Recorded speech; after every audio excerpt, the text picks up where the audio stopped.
बहुत अच्छी प्रस्तुति थी, आपको मैं उसके लिए बधाई देता हूँ।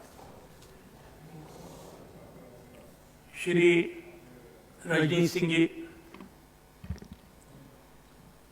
माननीय सभापति महोदय, मैं महामहिम राज्यपाल महोदय के अभिभाषण के विरोध में बोलने के लिए खड़ा हुआ हूं। मैं अपने क्षेत्र की जनता का इस पवित्र लोकतंत्र के पवित्र मंदिर से उनका आभार व्यक्त करता हूं कि मुझे उन्होंने पुनः आशीर्वाद देकर इस सदन में पहुंचाया। और माननीय सभापति महोदय, ये सदन जो बैठा है निश्चित रूप से हमारे जैसे नौजवानों के लिए बड़ी प्रेरणा का और बहुत कुछ सीखने का सदन है। जहां एक और माननीय सभापति महोदय आप आसंदी पर विराजमान हैं, जहां माननीय अध्यक्ष जी हैं, वहीं दूसरी ओर सदन में ऐसे ऐसे वरिष्ठ सदस्य यहां पर चुन के आए हैं जिनका बहुत लंबा राजनीतिक जीवन और बहुत ज्यादा उनका अनुभव है, जो न केवल मध्य प्रदेश बल्कि भारत सरकार में भी मंत्री के रूप में रहे हैं। निश्चित रूप से हमारे जैसे नौजवानों को सदन में बैठकर उनकी बात सुनने का जो अवसर मिलेगा तो उससे निश्चित रूप से हमारे सार्वजनिक जीवन में हमें लाभ मिलेगा।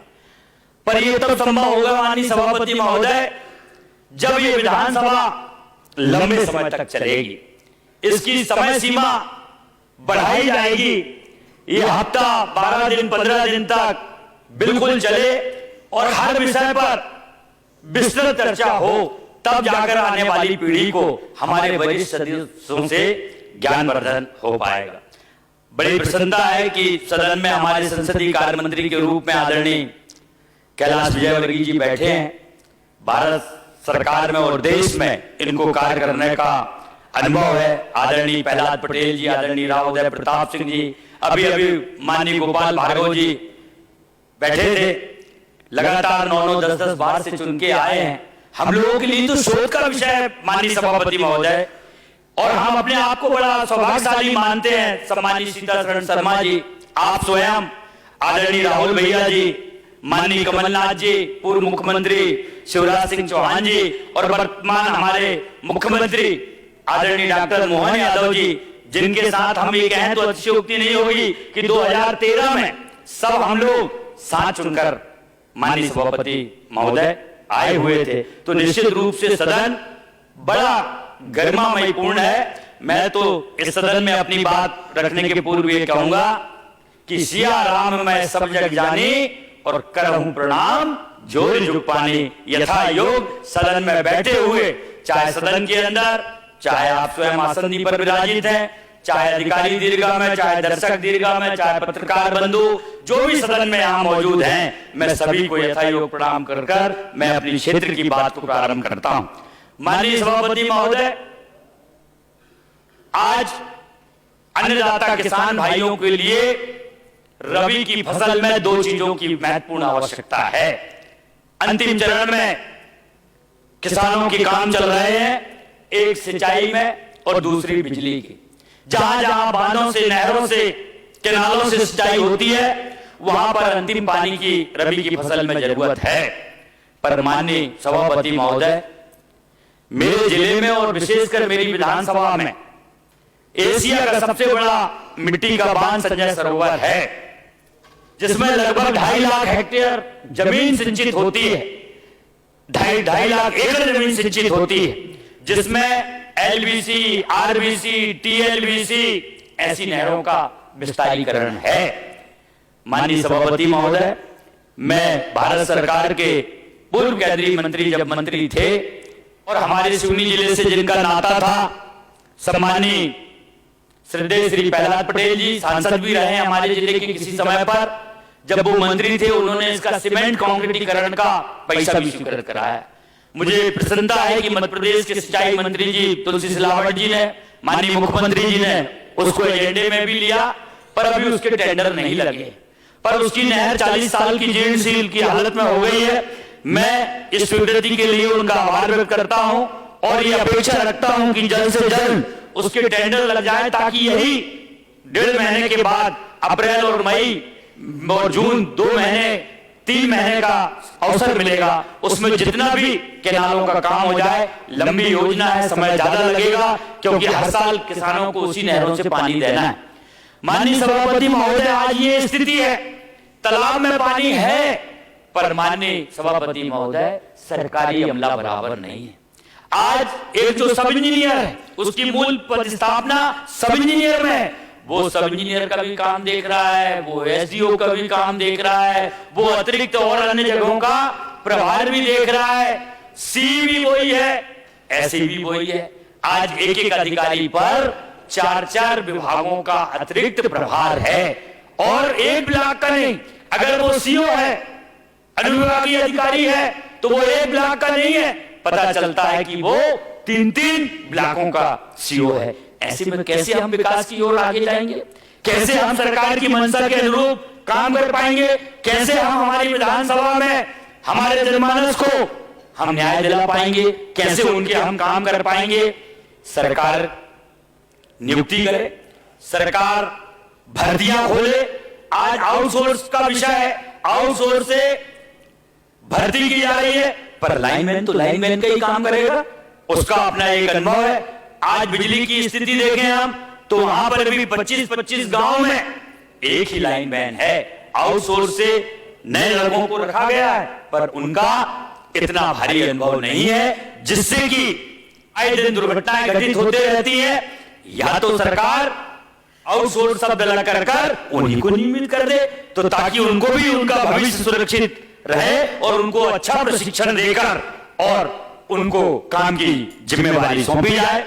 माननीय अध्यक्ष महोदय, आज एक एक अधिकारी पर जो 4-4 अतिरिक्त प्रभार दिए गए हैं, मध्य प्रदेश में और अन्य जिलों में हो ना हो, इसकी तो मैं पुष्टि नहीं करता, पर मेरे जिले में मैं बतौर आप जो भी अगर पटल में मांगेंगे तो मैं बताने के लिए तैयार हूं कि आज सिवनी जिले में अगर सबसे ज्यादा मैं समझता हूं कि मध्य प्रदेश में किसी जिले में अगर सरकारी अमले की कमी है तो वो हमारे सिवनी जिले में है। और एक विभाग की बात नहीं कर रहा हूं मैं हर एक विभाग की बात कर रहा हूं। मैंने सिंचाई विभाग की बात किया कि ऐसी और ही एक ही व्यक्ति है, और न केवल संजय सरोवर इतनी बड़ी बृहद परियोजना में, बल्कि जो पेंच प्रकल्प है जो प्रदेश का सबसे बड़े सिंचाई में आता है, उसमें भी वही इंचार्ज है, उसमें भी बराबर काम नहीं हो रहा है। तो माननीय सभापति महोदय, मैं आपके माध्यम से प्रदेश के और इस सदन के नेता सम्माननीय मुख्यमंत्री जी से भी प्रार्थना करता हूं, संबंधित विभाग के मंत्री जी से भी प्रार्थना करता हूं कि वो इस ओर ध्यान दें और अविलंब हमारे जिले में सरकारी अमला की पूर्ति कराने का काम करें, ताकि जनता ने जिस विश्वास और भरोसे के साथ हमें सदन में अपनी बात को रखने के लिए भेजा है, हम उसे उसमें खरे उतरने का हम प्रयास कर सकें। दूसरी बात मैं बिजली की करूंगा। बिजली की आज ये स्थिति है माननीय सभापति महोदय कि अधिकारियों के पास, एई के पास चले जाएं, आप जेई के पास चले जाएं, आपको टीसी कनेक्शन देने में कभी मना नहीं करेंगे, तुरंत तत्काल। पर माननीय सभापति महोदय, हम जिस ट्रांसफार्मर से बिजली लेने का प्रयास कर रहे हैं, जिस गांव के ट्रांसफार्मर से प्रयास कर रहे हैं, सरकारी अमले को, उस विभाग को ये तो पता रहना चाहिए कि उस ट्रांसफार्मर में क्षमता कितनी है। एक व्यक्ति पूरा नौजवान है और 1 कुंटल का और 1.5 कुंटल का भार उठा सकता है और बोरा लेके चल सकता है, वहां तक तो ठीक है। पर अगर उसके ऊपर आप 5 कुंटल का भार अगर रख देंगे तो निश्चित रूप से उसकी रीढ़ की हड्डी सुरक्षित नहीं रहेगी, उसकी गर्दन सुरक्षित नहीं रहेगी, उसका शरीर इतना बड़ा बोझा नहीं ढो पाएगा। आज वही स्थिति मध्य प्रदेश में बिजली विभाग की बनी हुई है कि मनाही किसी को नहीं और व्यवस्थाएं किसी को नहीं मिल रही है। माननीय सभापति महोदय, ट्रांसफार्मर जल रहा है, 12 से 15 दिन तक सुधारने के लिए कोई नहीं आ रहा है। और जब जनप्रतिनिधि, चाहे सरपंच हो, चाहे जनपद के सदस्य हो, चाहे जिला पंचायत के सदस्य हो, चाहे निर्वाचित प्रक्रिया में कोई भी जनप्रतिनिधि हो, चाहे माननीय सांसद जी हो, चाहे विधायक हो, जब बार बार अधिकारियों को इस ओर ध्यान आकर्षित करते हैं तो 12 दिन 15 दिन बाद वही के वही ट्रांसफार्मर फिर से आ जाता है। गांव के उपभोक्ताओं पर, अन्नदाता किसानों को बड़ा उत्साह रहता है कि एमपीवी की गाड़ी आ गई जिसमें नसैनी लगी है, जिसमें 4 लोग हैं, अब हमारा ट्रांसफार्मर बदल जाएगा, अब हमारी गेहूं की जो फसल बोए हैं, चना की जो फसल बोए हैं, सरसों की जो फसल बोए हैं, दलहन बोए हैं, अरे इसका तो बहुत ही अच्छा रहेगा। पर जैसे ही वो लगकर गाड़ी रवाना ऑफिस की ओर होती है और समय दिया जाता है कि बस चालान जैसे ही वहां पहुंचता है परमिट, उसके बाद चालू हो जाएगा। यहां टकटकी लगाकर अन्नदाता अपने खेत में स्टार्टर के सामने, मोटर के सामने बैठा रहता है, बिजली आती है पर आदरणीय सभापति महोदय वो मोटर चालू नहीं हो पाती है, वोल्टेज कम रहता है। कहां 440 वोल्ट और कहां गांव में 170 वोल्ट में इसके प्रमाण दे सकता हूं माननीय सभापति महोदय। आज समाप्त करें। माननीय सभापति महोदय, आपसे और माननीय अध्यक्ष जी से मेरे को बड़ी अपेक्षा है और उसका कारण यह है माननीय सभापति महोदय कि जिस उम्र में हम आज बोलने की ताकत इस सदन में जनता के आशीर्वाद से रख रहे हैं, इतनी उम्र तो आपको सियासत और हुकूमत करते हो गई और ये सब चीजों से आप बड़े बारीकी से दोनों जन गुजरे हैं, तो बड़ा साहस रहता है कि जब आप लोग आसंदी पर बैठे रहे तो हमारी वेदना को बड़ी नजदीकी से आप सुनने का प्रयास करेंगे। मैं निवेदन करना चाहता हूं कि इस सदन में मैं बड़े बड़े विद्वानों के समक्ष पहली बार मुझे बोलने का अवसर मिल रहा है। इसके पहले 2013 में चुनकर आया था, तब माननीय सभापति महोदय इतने बड़े बड़े विद्वान सदस्य नहीं आए थे। मैंने माननीय हमारे पूर्व केंद्रीय मंत्री प्रहलाद पटेल जी का जिक्र किया था, माननीय कैलाश विजयवर्गीय, तुलसी सिलावट जी का मैंने जिक्र किया था। ये ऐसे लोग हैं माननीय सभापति महोदय, जब बोलते हैं ये लोग तो हम सुनते हैं कि ये कहां से प्रारंभ होते हैं, कहां से जाते हैं माननीय सभापति महोदय। और इस सदन में ऐसे भी लोग हैं सम्मानीय। आप भूमिका में बहुत ज्यादा गहराई से चले गए, 3 मिनट तो आपने उसमें बर्बाद कर दिया शुरू में। माननीय सभापति महोदय, हमने बात सीखा ही आपसे है कि जो जितनी अच्छी भूमिका बनाएगा उसका उतना अच्छा प्रस्तुतिकरण होगा। हमने सदन में यह भी देखा कि जब गोपाल भार्गव जी बोलते हैं, जब गौरीशंकर शेजवार जी बोलते थे, जब सम्मानीय स्वर्गीय सुंदरलाल पटवा जी प्रदेश के पूर्व मुख्यमंत्री जी बोलते थे तो सदन कहीं चलता था। और अगर सदन को बोलना हो, विषय से किसी को विषयांगत करना हो, धारा के विपरीत नदी के प्रभाव को करना हो, तो बखूबी बड़ी होशियारी से इस सदन को कैसे गुमराह कर विषय से विषयांगत किया जाता था। हम उस समय दर्शक दीर्घा में देखते थे और सुनते थे कि विषय कहीं चल रहा है और बातें कहीं की हो रही। माननीय सभापति महोदय, मैं आपके समक्ष सभापति महोदय माननीय प्रहलाद पटेल जी बैठे हुए हैं अपनी सीट पर। मैं माननीय मंत्री जी आपका आभार व्यक्त करता हूं कि आपने मेरे विधानसभा क्षेत्र की जीवनदायिनी योजना जो नहरों की जीर्णशील हालत थी, आप केंद्रीय सरकार में मंत्री रहते हुए करोड़ों रुपए आपने स्वीकृत कराए। मैं सदन में केवलारी विधानसभा क्षेत्र की जनमानस की ओर से माननीय आपका बहुत बहुत आभार व्यक्त करता हूं, आपका बहुत बहुत साधुवाद करता हूं। बजट में तो बोलेंगे ना आप, उसके लिए कुछ बचा कर रखिए। माननीय बस मैं 1 मिनट में अपनी बात को विजय चौरे जी, माननीय सभापति महोदय, आपका